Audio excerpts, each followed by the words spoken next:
प्राचीन भारत का इतिहास अपने आप में एक समृद्धशाली वैश्विक इतिहास है। सिंधु घाटी सभ्यता अपने आप में पूरे विश्व में नगरीय सभ्यता में सबसे उत्कृष्ट नगरीय सभ्यता थी। तो सभ्यता जहां पहले जन्मी है जहां पे कला, अपना भारत वो भारत है जिसके पीछे संसार चला।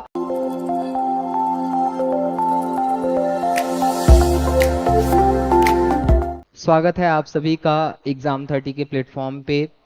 मैं रहबर नवाज आज के इस एपिसोड में प्राचीन भारत के प्रमुख ग्रंथ और उसके रचयिता के बारे में बात करने आया हूँ। ये बहुत ही महत्वपूर्ण सेक्शन है प्राचीन भारत के इतिहास में, जिससे लगातार अदर एग्जामिनेशंस में भी क्वेश्चन आते हैं और रेपुटेटेड एग्जामिनेशंस जैसे यूपीएससी, यूपीपीसीएस में भी आता है और एसएससी, एसएससी, सीजीएल और सीएचएसएल में भी हमें इस पोर्शन से क्वेश्चन देखने को मिलता है। कई बार क्या होता है कि एग्जामिनेशन में बच्चे इस पोर्शन को छोड़ देते हैं क्योंकि वो बहुत हद तक प्राचीन भारत का इतिहास पढ़ने में उतना इंटरेस्ट नहीं जगाते हैं। लेकिन इस पार्ट से अब कोई क्वेश्चन आएगा तो इस वीडियो को देखने के बाद आपको कोई दिक्कत नहीं होगी। अगर 1 से 2 बार आपने इसका अच्छे से रिवीजन कर लिया तो ये आत्मसात हो सकता है और आप एग्जाम तक इसे डिलीवर कर सकते हैं। तो आइए हम पढ़ने जा रहे हैं प्राचीन भारत का इतिहास और उसमें प्राचीन भारत के ग्रंथ और उसके लेखक के बारे में। ठीक है, तो सबसे पहले हम देखेंगे सम्राटों द्वारा लिखित पुस्तकें, यानी ऐसी पुस्तकें जिसको स्वयं राजाओं ने लिखा था प्राचीन भारत के। ठीक है, तो पहला ये है पुस्तक लेखक और भाषा, रत्नावली। रत्नावली हर्षवर्धन संस्कृत भाषा में लिखी गई है।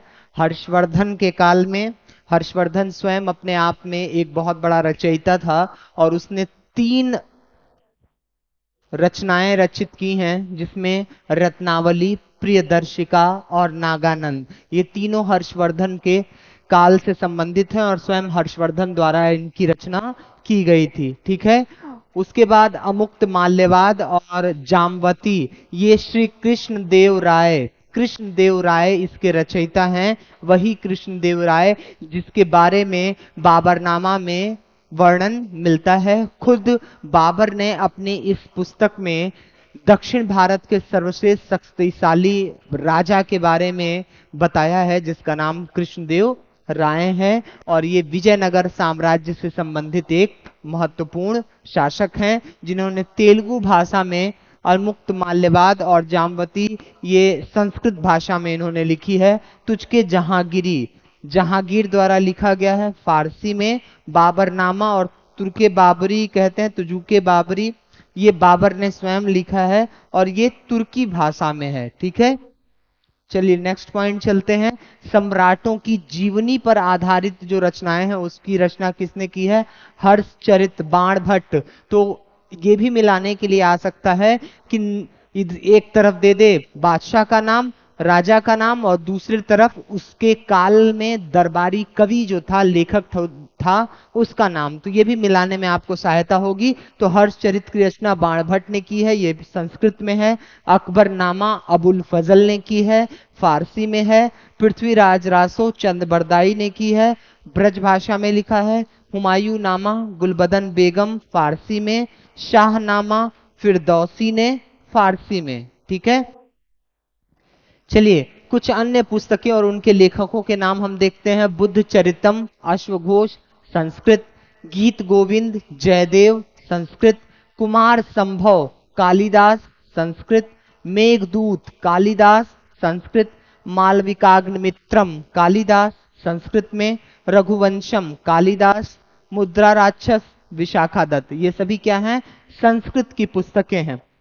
नेक्स्ट है पंचतंत्र विष्णु शर्मा संस्कृत, राज तरंगिणी कल्हड़, इसमें कश्मीर का इतिहास, कश्मीर के राजाओं का इतिहास देखने को मिलता है और पंचतंत्र की कहानियां तो प्राचीन काल से और आज भी चली आ रही हैं, जिनको हम और आप और हमारी नस्लें पढ़ती आई हैं और ये पंचतंत्र की रचना गुप्ता पीरियड से संबंधित है। अर्थशास्त्र कौटिल्य संस्कृत में। अर्थशास्त्र नाम तो किताब का अर्थशास्त्र है, लेकिन ये राजनीति विज्ञान की किताब है, जिसे चाणक्य, कौटिल्य या विष्णुगुप्त कहे जाने वाले चंद्रगुप्त मौर्य के शासनकाल के प्रधानमंत्री, जो उनके मुख्य सलाहकार थे, वो कौन थे? कौटिल्य थे, जिन्होंने घनानंद को हराने में चंद्रगुप्त मौर्य की मदद की थी। ठीक है। पद्मावत मलिक मोहम्मद जायसी अवधि में। कामसूत्र वात्स्यायन संस्कृत में। अगला है मृच्छकटिकम शूद्रक संस्कृत में। कृतार्जुनियम भारवी संस्कृत में। दश कुमार चरित्र दंडी संस्कृत में। काव्यदर्शा ये भी दंडी संस्कृत में। अष्टांग संग्रह वाग्भट संस्कृत। वासवदत्ता सुबंधु संस्कृत में। अमरकोश अमर सिंह के द्वारा संस्कृत में।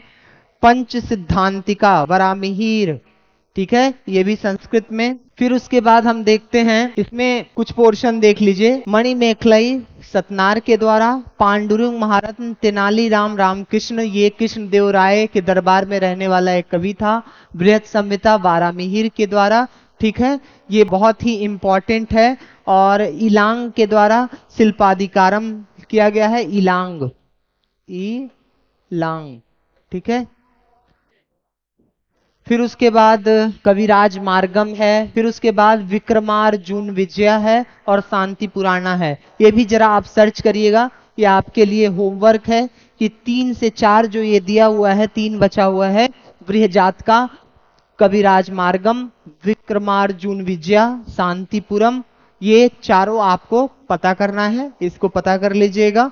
ठीक है, तो आज के इस एपिसोड में इतना ही। और मुझे यकीन है कि आप इसको बहुत अच्छे से देखेंगे और 2-3 बार दोहराएंगे, क्योंकि प्राचीन भारत का इतिहास अपने आप में एक समृद्धशाली वैश्विक इतिहास है, जिसने भारत के इतिहास को दुनिया के इतिहास से अलग बना रखा है। क्योंकि इसी प्राचीन भारत के इतिहास में हम सिंधु घाटी सभ्यता के बारे में पढ़ते हैं, और सिंधु घाटी सभ्यता अपने आप में पूरे विश्व में नगरीय सभ्यता में सबसे उत्कृष्ट नगरीय सभ्यता थी। भारत ने लोगों को नगर बसाना सिखाया। भारत ने लोगों को स्वच्छता के प्रमाण दिए हैं। भारत की मातृभूमि ने मूर्ति की अवधारणा दी है, मूर्ति निर्माण की अवधारणा दी है।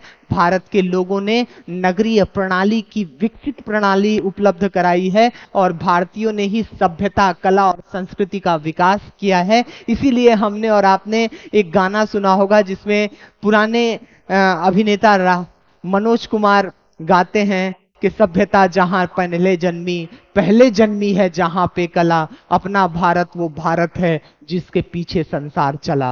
तो ये प्राचीन भारतीय सभ्यता की परिचायक है ये संगीत।